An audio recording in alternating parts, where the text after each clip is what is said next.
Hello student and welcome back to my YouTube channel the biology academy. तो पिछले lecture में हम लोगों ने डिस्कस किया था सैंडविच मॉडल। आज के इस लेक्चर में हम लोग डिस्कस करने वाले हैं यूनिट मेम्ब्रेन मॉडल। ठीक है ना। आप लोग जानते हैं कि 3 मॉडल दिए गए प्लाज्मा मेम्ब्रेन के ऊपर। पहला था सैंडविच मॉडल, दूसरा था यूनिट मेम्ब्रेन मॉडल और तीसरा हम लोग लेटेस्ट पढ़ेंगे फ्लूइड मोज़ेक मॉडल। तो आइए डिस्कस करते हैं हम लोग यूनिट मेम्ब्रेन मॉडल को। बेटा ये मॉडल दिया था जे डेविड रॉबर्टसन ने। क्वेश्चन पूछा जाता है कि यूनिट मेम्ब्रेन मॉडल किसने दिया था। आंसर है डेविड रॉबर्टसन, यानी कि जे डेविड रॉबर्टसन ने। तो ये देखते हैं हम लोग क्या क्या था। Robertson modified sandwich model.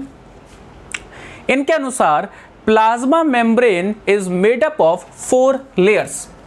ध्यान दीजिए, सैंडविच मॉडल में भी यही कहा गया था कि जो प्लाज्मा मेम्ब्रेन है बेटा वो 4 लेयर से मिलकर बनी है। इन्होंने भी सेम ऐसा ही कहा, that is protein and phospholipid. वहां पे भी बिल्कुल सेम बात थी कि जो प्लाज्मा मेम्ब्रेन है बेटा उसमें 4 लेयर हैं, 2 प्रोटीन की लेयर हैं और 2 फॉस्फोलिपिड की लेयर हैं।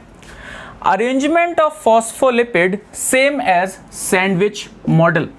बिल्कुल इसमें जो फॉस्फोलिपिड का अरेंजमेंट है वो बिल्कुल सेम था, कैसा सैंडविच मॉडल में था जैसा वैसा ही यहाँ पे भी जो हेड था बेटा वो आउटर साइड था, जो टेल्स थी वो इनर साइड थी, उनमें वंडर वॉल फोर्स लग रहा था। आपने पिछला वीडियो देखा ही होगा।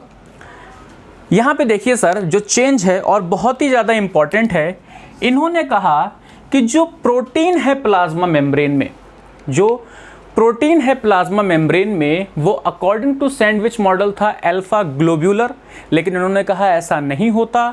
प्लाज्मा मेम्ब्रेन में प्रोटीन है बीटा फाइब्रस प्रोटीन। इन्होंने बेटा यहाँ पे चेंज किया, इन्होंने कहा कि जो एक्चुअल जो प्लाज्मा मेम्ब्रेन है उसमें जो प्रोटीन है वो बीटा फाइब्रस प्रोटीन है। साथ ही साथ इन्होंने एक एक्स्ट्रा इन्फॉर्मेशन दी। इन्होंने कहा जो थिकनेस है ना भाई प्लाज्मा मेम्ब्रेन की, जो प्लाज्मा मेम्ब्रेन की थिकनेस है वो है 75 to 100 एंगस्ट्रॉम। तो आइए देखते हैं इनके हिसाब से ड्रॉ करके हम लोग डायग्राम को और देखते हैं कि क्या ये वाला मॉडल एक्सेप्ट होता है या नहीं होता। तो जैसा कि इन्होंने बताया कि ये है फॉस्फोलिपिड बाइलेयर, ये है फॉस्फोलिपिड बाइलेयर जिसका हेड है बेटा आउटर और जो टेल्स हैं वो एक दूसरे को फेस कर रही हैं इनर साइड में। और यहाँ पे अल्फा ग्लोब्यूलर की जगह बीटा फाइब्रस प्रोटीन का इन्होंने यूज किया।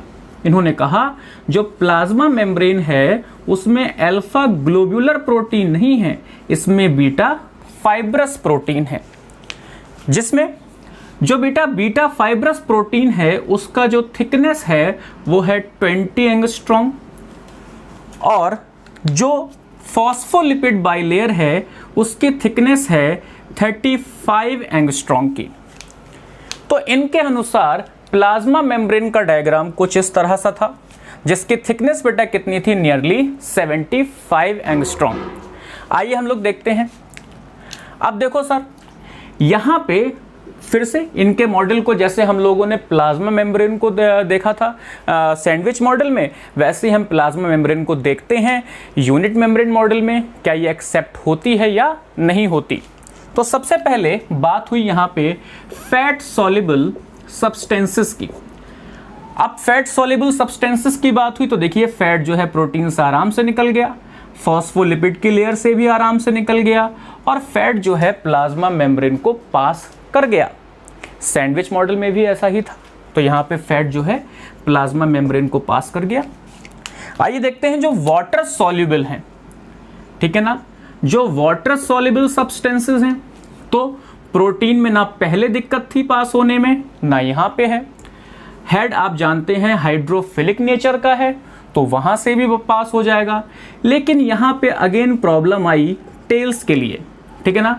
जो टेल है बेटा वो हाइड्रोफोबिक नेचर की है, इसीलिए वाटर यहां से पास नहीं हुआ।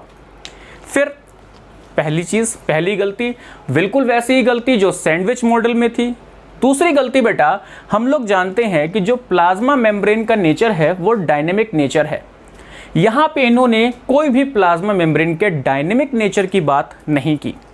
साथ ही साथ हम लोग जानते हैं कि जो मूवमेंट है, लिपिड में जो मूवमेंट होता रहता है, प्रोटीन्स में जो मूवमेंट होता रहता है, उस मूवमेंट की वजह से जो डायनेमिक नेचर है वो मेंटेन रहता है प्लाज्मा मेम्ब्रेन का। यहाँ पे इन्होंने कोई भी फॉस्फोलिपिड या प्रोटीन के जो रेशियो होता है उसमें चेंजेस की बात नहीं की। यानी कि कुल मिला के इन्होंने जो डायनेमिक नेचर है उसको नहीं बताया। साथ ही साथ जो सिलेक्टिव परमेबल नेचर है उस पे भी ये यहाँ पे खरे नहीं उतर पाए। ठीक है ना। तो इस तरह से यूनिट मेम्ब्रेन मॉडल को भी रिजेक्ट कर दिया गया। लेकिन यूनिट मेम्ब्रेन मॉडल ने हमें एक अच्छी बात बताई, वो थी थिकनेस। जो थिकनेस है बेटा प्लाज्मा मेम्ब्रेन की, उसको कॉन्सेप्ट को, उस थिकनेस को सबसे पहले मेजर कर पाए रॉबर्टसन। ठीक है ना। चलिए नेक्स्ट लेक्चर में हम लोग बात करेंगे फ्लूइड मोज़ेक मॉडल की, और वो बहुत ही इंपॉर्टेंट होगी। तब तक के लिए stay safe and stay healthy. जय हिंद।